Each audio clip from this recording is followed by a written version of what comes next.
प्रधानमंत्री मोदी के मन की बात कार्यक्रम चल रहा है, जहां स्पेस साइंस 20वें एपिसोड का प्रसारण चल रहा है। के हमारे संकल्प का भी पता चलता है। हमारी स्पेस जर्नी की बात बहुत ही सामान्य तरीके से हुई थी। इसमें कदम कदम पर चुनौतियां थी, लेकिन हमारे वैज्ञानिक विजय प्राप्त करते हुए आगे बढ़ते ही गए। समय के साथ अंतरिक्ष की इस उड़ान में हमारी सफलताओं की लिस्ट काफी लंबी होती चली गई। लॉन्च व्हीकल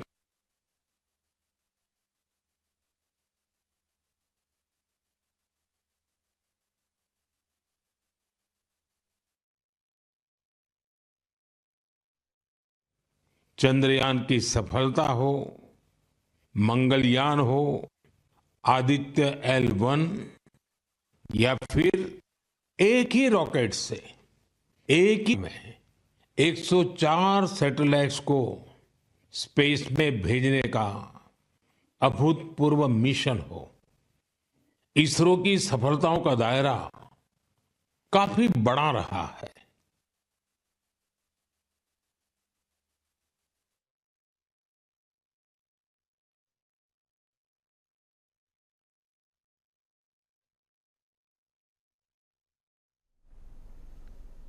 तो 119वें एपिसोड का प्रसारण चल रहा है, जहां देशवासियों को पीएम का संबोधन है, जहां उन्होंने चंद्रयान को लेकर में ही करीब 460 सैटेलाइट्स लॉन्च की गई हैं और इसमें दूसरे देशों की भी बहुत सारी सैटेलाइट्स शामिल है। हाल के वर्षों की एक बड़ी बात यह भी रही है कि स्पेस साइंटिस्ट की हमारी टीम में नारी शक्ति की भागीदारी लगातार बढ़ रही है। मुझे यह देखकर भी बहुत खुशी होती है कि आज स्पेस सेक्टर हमारे युवाओं के लिए बहुत फेवरेट बन गया है। कुछ साल पहले तक किसने सोचा होगा कि इस क्षेत्र में स्टार्टअप और प्राइवेट सेक्टर की स्पेस कंपनियों की संख्या सैकड़ों में हो जाएगी। हमारे जो युवा जीवन में कुछ थ्रिलिंग और एक्साइटिंग करना चाहते हैं, उनके लिए स्पेस सेक्टर एक बेहतरीन ऑप्शन बन रहा है। साथियों, आने वाले कुछ ही दिनों में हम नेशनल साइंस डे मनाने जा रहे हैं। हमारे बच्चों का, युवाओं का साइंस में इंटरेस्ट और पैशन होना बहुत मायने रखता है। इसे लेकर मेरे पास एक आइडिया है, जिसे आप one day as a scientist कह सकते हैं। यानी आप अपना एक दिन एक साइंटिस्ट के रूप में, एक वैज्ञानिक के रूप में बिताकर देखें। आप अपनी सुविधा के अनुसार, अपनी मर्जी के अनुसार कोई भी दिन चुन सकते हैं।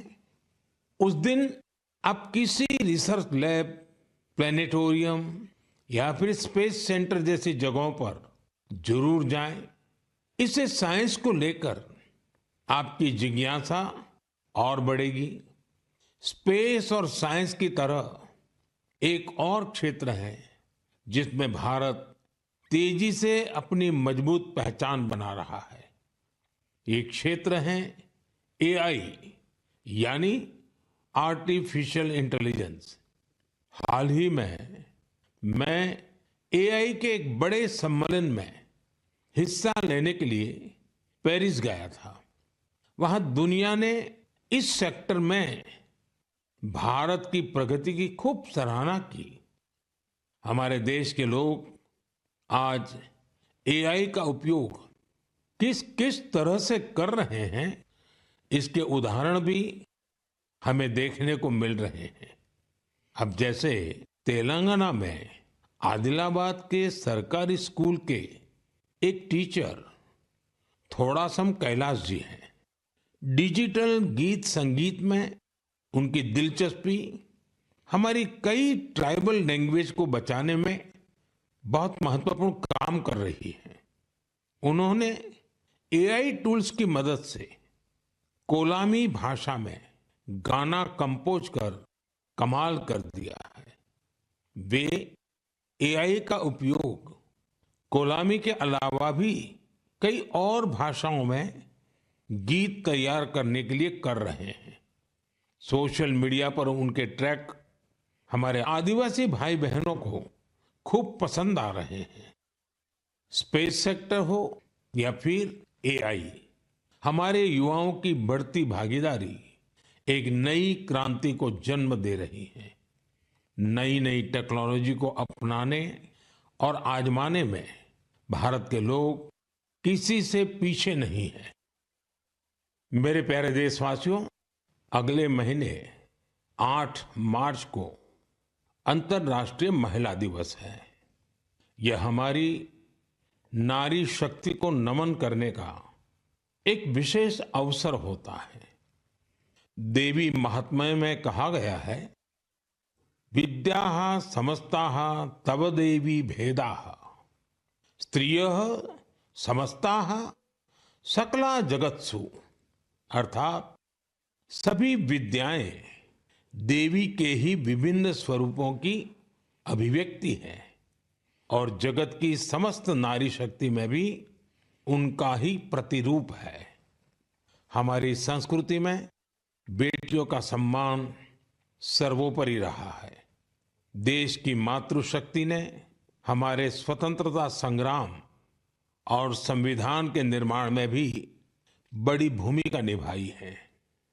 संविधान सभा में हमारा राष्ट्रीय ध्वज प्रस्तुत करते हुए हंसा मेहता जी ने जो कहा था, मैं उन्हीं की आवाज में आप सबके साथ शेयर कर रहा हूं।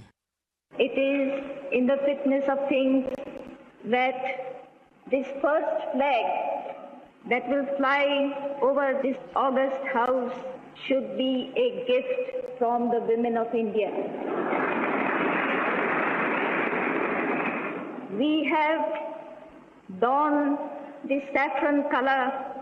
We have fought, suffered and sacrificed in the cause of our country's freedom.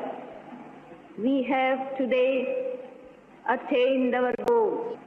In presenting this symbol of our freedom, we once more offer our services to the nation. We pledge ourselves to work for a great India, for building up a nation that will be a nation among nations. We pledge ourselves for working for a greater cause to maintain the freedom that we have achieved. साथियों, हंसा मेहता जी ने हमारे राष्ट्रीय ध्वज के निर्माण से लेकर उसके लिए बलिदान देने वाली देश भर की महिलाओं के योगदान को सामने रखा था। उनका मानना था कि हमारे तिरंगे में केसरिया रंग से भी ये भावना उजागर होती है। उन्होंने विश्वास व्यक्त किया था कि हमारी नारी शक्ति भारत को सशक्त और समृद्ध बनाने में अपना बहुमूल्य योगदान देगी। आज उनकी बातें सच साबित हो रही हैं। आप किसी भी क्षेत्र पर नजर डालें तो पाएंगे कि महिलाओं का योगदान कितना व्यापक है। साथियों, इस बार महिला दिवस पर मैं एक ऐसी पहल करने जा रहा हूं जो हमारी नारी शक्ति को समर्पित होगी। इस विशेष अवसर पर मैं अपने सोशल मीडिया अकाउंट जैसे एक्स, इंस्टाग्राम के अकाउंट्स, उनको देश की कुछ इंस्पायरिंग वुमेन को एक दिन के लिए सौंपने जा रहा हूं। ऐसी वुमेन जिन्होंने अलग अलग क्षेत्रों में उपलब्धियां हासिल की हैं, इनोवेशन किया है, अलग अलग क्षेत्रों में अपनी एक अलग पहचान बनाई है। 8 मार्च को वो अपने कार्य और अनुभवों को देशवासियों के साथ साझा करेगी। प्लेटफॉर्म भले ही मेरा होगा, लेकिन वहां उनके अनुभव, उनकी चुनौतियां और उनकी उपलब्धियों की बात होगी। यदि आप चाहती हैं कि ये अवसर आपको मिले, तो नमो ऐप पर बनाए गए विशेष फोरम के माध्यम से इस प्रयोग का हिस्सा बने और मेरे एक्स और इंस्टाग्राम अकाउंट से पूरी दुनिया तक अपनी बात पहुंचाए। तो आइए इस बार महिला दिवस पर हम सब मिलकर अदम्य नारी शक्ति को सेलिब्रेट करें, सम्मान करें, नमन करें। मेरे प्यारे देशवासियों, आप में से बहुत सारे लोग ऐसे होंगे जिन्होंने उत्तराखंड में हुए राष्ट्रीय खेलों के रोमांच का आनंद उठाया होगा। देश भर के 11,000 से अधिक एथलीट्स ने इसमें शानदार प्रदर्शन किया। इस आयोजन ने देवभूमि के नए स्वरूप को पेश किया। उत्तराखंड अब देश में स्ट्रांग स्पोर्टिंग फोर्स के रूप में भी उभर रहा है। उत्तराखंड के खिलाड़ियों ने भी शानदार प्रदर्शन किया। इस बार उत्तराखंड 7वें स्थान पर रहा। यही तो पावर ऑफ स्पोर्ट्स है, जो इंडिविजुअल्स और कम्युनिटीज के साथ साथ पूरे राज्य का कायाकल्प कर देती है। इससे जहां भावी पीढ़ियां प्रेरित होती हैं, वहीं कल्चर ऑफ एक्सेलेंस को भी बढ़ावा मिलता है। साथियों, आज देश भर में इन खेलों के कुछ यादगार प्रदर्शनों की खूब चर्चा है। इन खेलों में सबसे ज्यादा गोल्ड मेडल जीतने वाली सर्विसेज की टीम को मेरी बहुत बहुत बधाई। राष्ट्रीय खेलों में हिस्सा लेने वाले हर खिलाड़ी की भी मैं सराहना करता हूं। हमारे बहुत से खिलाड़ी खेलो इंडिया अभियान की देन है। हिमाचल प्रदेश के सावन बरवाल, महाराष्ट्र के किरण मात्रे, तेजस सिरसे या आंध्र प्रदेश की ज्योति याराजी, सबने देश को नई उम्मीदें दी हैं। उत्तर प्रदेश के जेवलिन थ्रोअर सचिन यादव और हरियाणा की हाई जंपर पूजा और कर्नाटका की स्विमर धिनिधि दे सिंधु ने देशवासियों का दिल जीता। इन्होंने 3 नए राष्ट्रीय रिकॉर्ड बनाकर सबको चौंका दिया। इस बार के राष्ट्रीय खेलों में टीनेज चैंपियंस, उनका नंबर हैरान करने वाला है।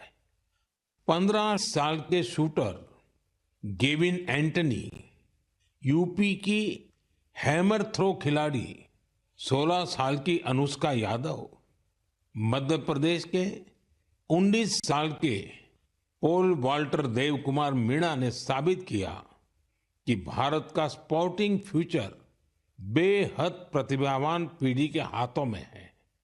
उत्तराखंड में हुए नेशनल गेम्स ने ये भी दिखाया कि कभी हार ना मानने वाले जीतते जरूर है। कंफर्ट के साथ कोई चैंपियन नहीं बनता। मुझे खुशी है हमारे युवा एथलीटों के डिटर्मिनेशन और डिसिप्लिन के साथ भारत आज ग्लोबल स्पोर्टिंग पावर हाउस बनने की ओर तेजी से आगे बढ़ रहा है। मेरे प्यारे देशवासियों, देहरादून में नेशनल गेम्स की ओपनिंग के दौरान मैंने एक बहुत ही अहम विषय उठाया है, जिसने देश में एक नई चर्चा की शुरुआत की है। ये विषय है ओबेसिटी, यानी मोटापा। एक फिट और हेल्दी नेशन बनने के लिए हमें ओबेसिटी की समस्या से निपटना ही होगा। एक स्टडी के मुताबिक आज हर 8 में से 1 व्यक्ति ओबेसिटी की समस्या से परेशान है। बीते वर्षों में ओबेसिटी के मामले दोगुने हो गए हैं, लेकिन इससे भी ज्यादा चिंता की बात यह है कि बच्चों में भी मोटापे की समस्या 4 गुना बढ़ गई है। WHO का डेटा बताता है कि 2022 में दुनिया भर में करीब 250 करोड़ लोग ओवरवेट थे, यानी आवश्यकता से भी कहीं ज्यादा वजन था। ये आंकड़े बेहद गंभीर है और हम सभी को सोचने पर मजबूर करते हैं कि आखिर ऐसा क्यों हो रहा है। अधिक वजन या मोटापा कई तरह की परेशानियों को, बीमारियों को भी जन्म देता है। हम सब मिलकर छोटे छोटे प्रयासों से इस चुनौती से निपट सकते हैं। जैसे एक तरीका मैंने सुझाया था, खाने के तेल में 10% 10% की कमी करना। आप तय कर लीजिए कि हर महीने 10% कम तेल उपयोग करेंगे। आप तय कर सकते हैं कि जो तेल खाने के लिए खरीदा जाता है, खरीदते समय ही अब 10% कम ही खरीदेंगे। ये ओबेसिटी कम करने की दिशा में एक अहम कदम होगा। मैं आज मन की बात में इस विषय पर कुछ स्पेशल मैसेज भी आप लोगों से शेयर करना चाहता हूं। शुरुआत ओलंपिक मेडलिस्ट नीरज चोपड़ा जी से करते हैं, जिन्होंने खुद सफलतापूर्वक ओबेसिटी पर काबू पाकर दिखाया है। सभी को नमस्ते, मैं नीरज चोपड़ा आज आप सभी को बताना चाहता हूं कि हमारे माननीय प्रधानमंत्री श्री नरेंद्र मोदी जी ने मन की बात में इस बार ओबेसिटी के बारे में चर्चा की है, जो हमारे देश के लिए बहुत ही अहम मुद्दा है। और मैं कहीं ना कहीं इस बात को खुद से भी रिलेट करता हूं, क्योंकि जब मैंने ग्राउंड पे जाना स्टार्ट किया था तो उस टाइम में भी मेरा भी काफ़ी मोटापा था, और मैंने जब ट्रेनिंग स्टार्ट की, अच्छा खाना स्टार्ट किया, तो काफ़ी हेल्थ में मेरे सुधार आया। और उसके बाद जब मैं एक प्रोफेशनल एथलीट बन गया तो उसमें भी मेरी काफ़ी हेल्प मिली।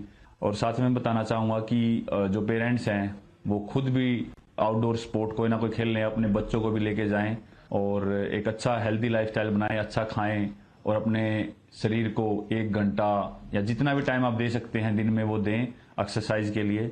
और मैं एक बात और ऐड करना चाहूँगा, अभी हाल ही में हमारे प्रधानमंत्री जी ने बोला था कि जो खाने में यूज होने वाला ऑयल है उसको 10% तक कम करें, क्योंकि कई बार हम काफ़ी तली हुई चीज़ें, ऐसी चीज़ें खा लेते हैं जिससे ओबेसिटी पे काफ़ी इम्पैक्ट पड़ता है। तो मैं सभी को कहना चाहूँगा कि इन चीज़ों से बचें और अपनी हेल्थ का ध्यान रखें। बस यही आपसे मैं गुजारिश करता हूँ और साथ उठ के हम अपने देश को ऊपर उठाएंगे। धन्यवाद। नीरज जी, आपका बहुत बहुत आभार। जानी मानी एथलीट निखत जरीन जी ने भी इस विषय पर अपनी बात रखी है। हाय, मेरा नाम निखत जरीन है और मैं 2 टाइम्स वर्ल्ड बॉक्सिंग चैंपियन हूँ।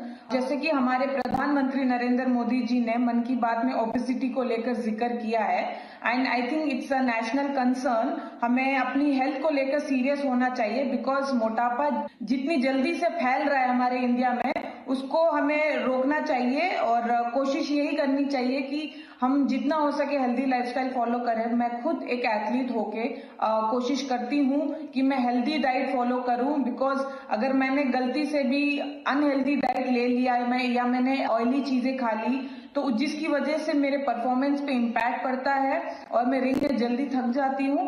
एंड मैं कोशिश यही करती हूँ कि मैं जितना हो सके एडिबल ऑयल जैसी चीजों को मैं कम इस्तेमाल करूँ और उसकी जगह हेल्दी डाइट फॉलो करूँ और डेली फिजिकल एक्टिविटी करूँ, जिसकी वजह से मैं हमेशा फिट रहती हूँ। एंड आई थिंक हम जैसे कॉमन लोग जो है, जो डेली जॉब पे जाते हैं, काम पर जाते हैं, एंड आई थिंक हर किसी को हेल्थ को लेकर सीरियस होना चाहिए और कुछ ना कुछ डेली फिजिकल एक्टिविटी करनी चाहिए, जिसकी वजह से हमें बीमारियों जैसे हार्ट अटैक है और कैंसर जैसे बीमारियों से हम दूर रहे और अपने आप को फिट रखें, क्योंकि हम फिट तो इंडिया फिट। निखत जी ने वाकई कुछ अच्छे पॉइंट्स बताए हैं।